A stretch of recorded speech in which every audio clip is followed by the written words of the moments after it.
that when you join yourself with people that are wiser than you, God will give you strength to fulfill it. Hey.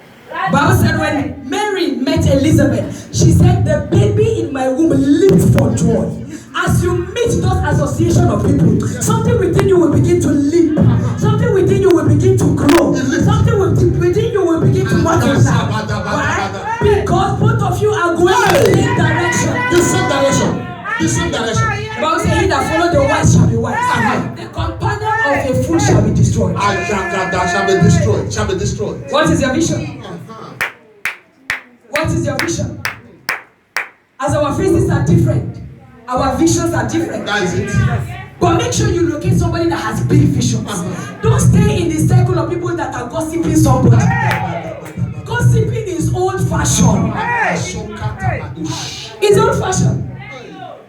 When you sit down with people and they are gossiping this person, gossiping that person, excuse yourself quietly because all of you are not going the same direction. But when you sit in the midst of people and they are talking about big vision, they are talking about sponsoring kingdom agenda, they are talking about building big things, big businesses, they are talking about establishing great things, then that is the company that you belong to.